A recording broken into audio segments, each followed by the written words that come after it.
Halo kaum muda, jumpa lagi di Pendidikan Agama Katolik. Pada kesempatan kali ini kita akan belajar tentang gereja sebagai persekutuan yang terbuka. Pada materi sebelumnya kita sudah belajar tentang gereja sebagai umat Allah. Nah, pada kesempatan ini kita akan belajar tentang gereja sebagai persekutuan yang terbuka. Kira-kira apa ya bedanya di antara kedua gereja tersebut? Jelas berbeda dari keduanya. Yang satu model gereja sebagai umat Allah, yang satunya adalah gereja sebagai persekutuan yang terbuka. Gereja sebagai umat Allah, model gerejanya berbentuk seperti piramid atau segitiga. Kemudian yang kedua, gereja sebagai persekutuan Allah, persekutuan yang terbuka, berbentuk seperti lingkaran yang dimana Kristus berada di tengah-tengah antara awam, uskup, imam, serta biarawan-biarawati. Ini adalah ciri-ciri gereja institusional hierarki piramida atau gereja sebagai umat Allah. Yang pertama, di mana organisasinya itu terbentuk lahiriah, tertata rapi. Yang di atas tadi ada apa hingga bawah, tersusun secara rapi. Kemudian yang kedua, kepemimpinan. Kepemimpinan gereja itu secara tertabis, yaitu hierarki. Kemudian yang ketiga, gereja model piramida ini cenderung mementingkan aturan, lebih statis, dan penuh dengan aturan dan syarat. Kemudian yang keempat adalah sifatnya tertutup. Dengan sifat tertutup itu, gereja merasa sebagai satu-satunya penjamin kebenaran dan keselamatan. Seperti kata extra ecclesiam nulla salus, yang dimana di luar gereja tidak ada keselamatan.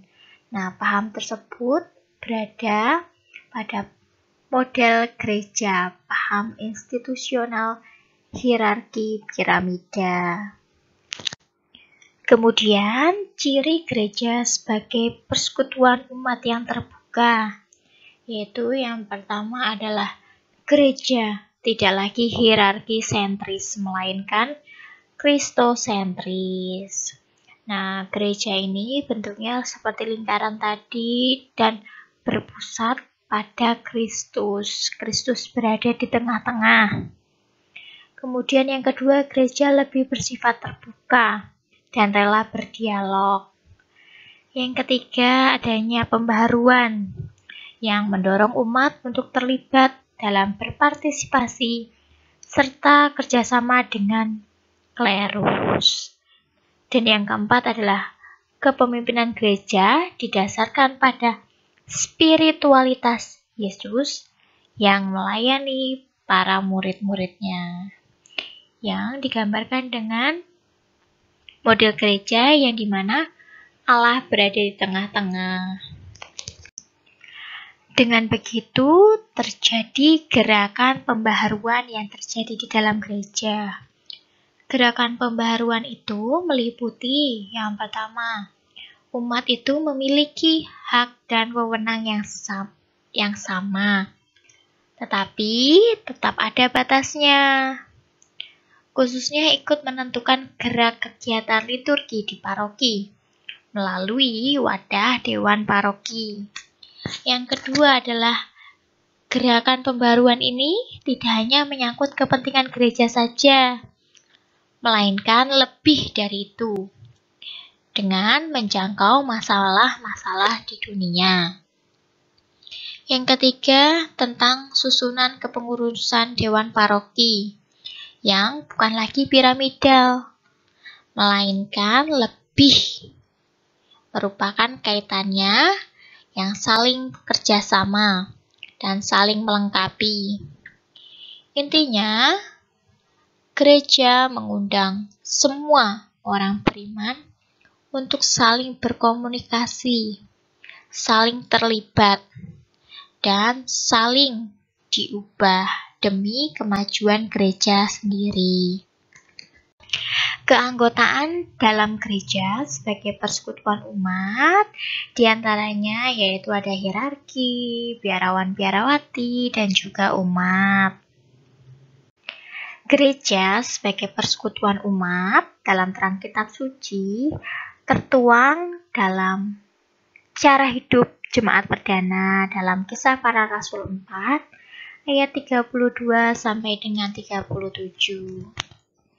Adapun kumpulan orang yang telah percaya itu, mereka sehati dan sejiwa, dan tidak seorang pun yang berkata bahwa sesuatu dari kepunyaannya adalah miliknya sendiri. Tetapi segala sesuatu adalah kepunyaan mereka bersama. Dan dengan kuasa yang besar, rasul-rasul memberi kesaksian tentang kebangkitan Tuhan Yesus, dan mereka semua hidup dalam kasih karunia yang melimpah-limpah. Sebab tidak ada seorang pun yang berkekurangan di antara mereka, karena semua orang yang mempunyai tanah ataupun rumah, menjual kepunyaannya itu, dan hasil penjualan itu mereka bawa dan mereka letakkan di depan kaki rasul-rasul, lalu dibagi-bagikan kepada setiap orang sesuai dengan keperluannya. Demikian pula dengan Yusuf, yang oleh rasul-rasul disebut Barnabas. Artinya, anak penghiburan seorang Lewi dari Siprus, yang menjual ladang miliknya lalu membawa uangnya itu dan meletakkan di depan kaki rasul-rasul. Berdasarkan dari Kisah Para Rasul 4 ayat 32-37 di atas, memberikan sebuah gambaran yang ideal terhadap komunitas umat perdana. Cara hidup umat perdana tersebut tetap relevan bagi kita hingga sekarang. Kebersamaan dan menganggap semua adalah milik bersama mengungkapkan persahabatan yang ideal pada waktu itu. Yang pokok ialah bahwa semua anggota jemaat dicukupi kebutuhannya dan tidak seorang pun menyimpan kekayaan bagi dirinya sendiri, sementara yang lain sedang berkekurangan. Mungkin saja kita tidak dapat meniru, sebab situasi sosial ekonomi kita sudah sangat berbeda. Namun, semangat dasarnya dapat kita tiru, yaitu kepekaan terhadap situasi sosial ekonomi sesama saudara dalam persekutuan umat. Kebersamaan kita dalam hidup gereja tidak boleh terbatas pada hal-hal rohani seperti doa, kemudian perayaan Ekaristi, kegiatan-kegiatan pembinaan iman, tetapi juga harus menyentuh kepada kehidupan sosial, kehidupan ekonomi, kemudian kehidupan politik, dan budaya, seperti yang sekarang digalakan dalam KBG atau dalam komunitas basis gereja. Nah, itu tadi materi kita tentang gereja sebagai persekutuan umat yang terbuka. Terima kasih sudah bersedia menyimak materi kita pada kelas 11 ini. Sampai jumpa pada pertemuan berikutnya.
dunia